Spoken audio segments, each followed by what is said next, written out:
Hi everyone, and welcome to English Learning Community. I'm Olivia, and I'm so thrilled you're here.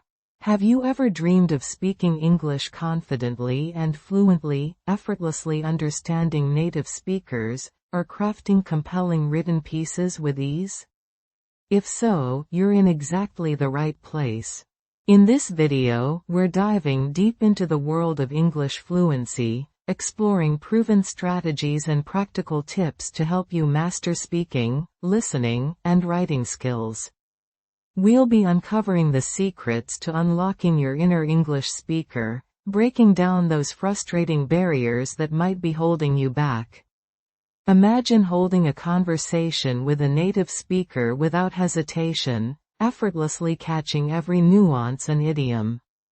Picture yourself crafting emails, essays, and stories that truly capture your thoughts and ideas with clarity and precision.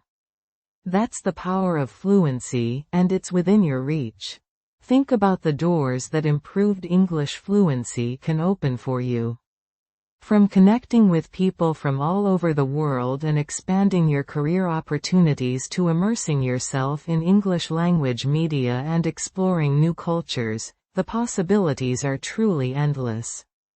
Are you ready to unlock those opportunities and transform your relationship with the English language? We'll be covering so much valuable ground today, including practical techniques for improving your pronunciation, boosting your vocabulary, and mastering the art of natural English conversation. We'll also be exploring powerful strategies for enhancing your listening comprehension, so you can finally understand those fast-talking native speakers without breaking a sweat. And for those of you eager to improve your writing skills, we'll be delving into the secrets of crafting compelling and error-free written content.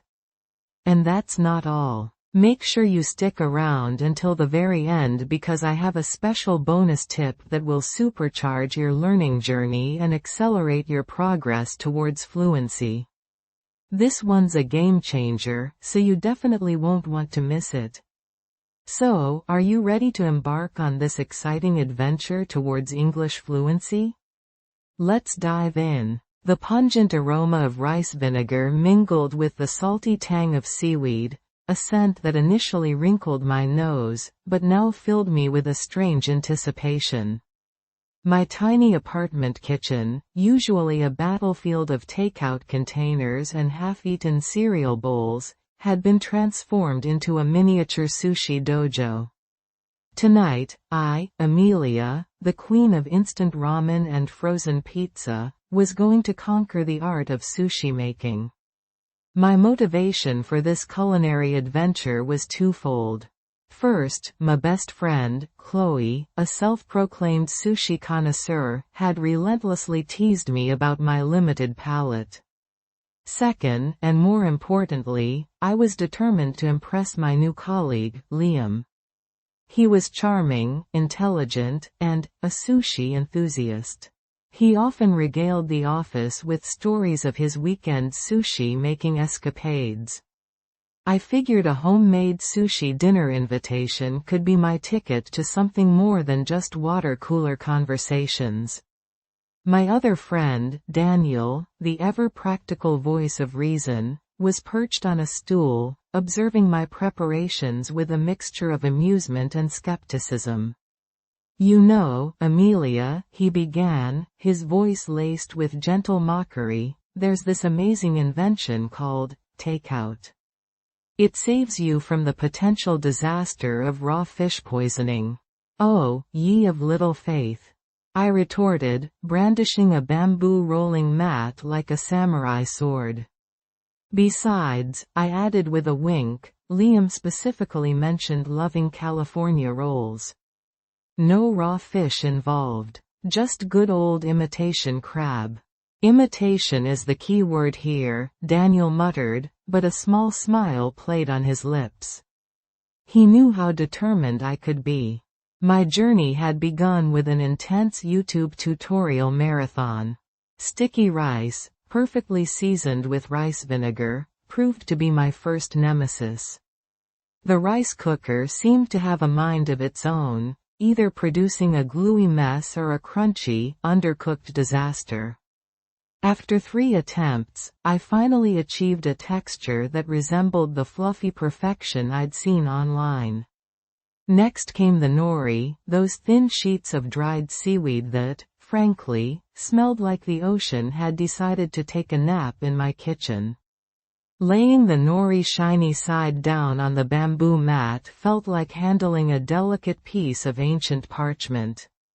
Spreading the rice evenly, however, was another story. It stuck to my fingers like glue, creating uneven clumps and bare patches.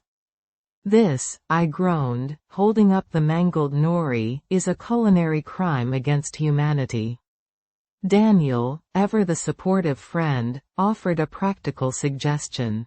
"Wet your hands with a mixture of water and rice vinegar. The tutorial mentioned that, remember?" He was right, of course. I dipped my fingers in the solution, and miraculously, the rice obeyed. It spread smoothly across the nori, a perfect white canvas ready for its colorful fillings. Speaking practice. Practice speaking this sentence aloud. Wet your hands with a mixture of water and rice vinegar. Pay attention to your pronunciation and intonation. The next stage, arranging the crab sticks, avocado slices, and cucumber batons, was pure artistry. I carefully placed each ingredient, striving for aesthetic balance. Then came the moment of truth, the roll. Using the bamboo mat, I tucked and rolled, praying that everything would hold together. The first attempt resulted in a lopsided, slightly squashed roll that looked like it had lost a fight with a steamroller. The second was marginally better, but still far from the perfect cylinders I'd envisioned. "Don't worry," Daniel encouraged, his voice laced with genuine warmth. "Practice makes perfect, right? Besides, even messy sushi still tastes good." He was right. Even though my rolls weren't winning any beauty contests, the taste was surprisingly delicious. The creamy avocado, the crisp cucumber, the sweetness of the imitation crab, and the tangy rice vinegar all blended harmoniously. Vocabulary explanation. Connoisseur. An expert judge in matters of taste, especially in the fine arts or in food and drink. Example. Liam is a sushi connoisseur, so his opinion on the best sushi restaurants is highly valued. Nemesis. A long-standing rival, an archenemy. Example. The sticky rice proved to be my nemesis in the kitchen. By the time Liam arrived, I had managed to produce a few respectable-looking rolls. He was genuinely impressed. "Wow, Amelia, these look fantastic," he exclaimed, his eyes widening with appreciation. We ate on my tiny balcony, the city lights twinkling around us. The conversation flowed easily, peppered with laughter and shared stories. We talked about everything and nothing, from our favorite movies to our dream travel destinations. The sushi, imperfect as it was, became a symbol of my perseverance and willingness to step outside my comfort zone. It was a testament to the power of motivation and the magic that can happen when you embrace a challenge, even a seemingly small one like learning to make sushi. And who knows, maybe it was the start of something beautiful, not just with Liam, but also with my newfound confidence in the kitchen.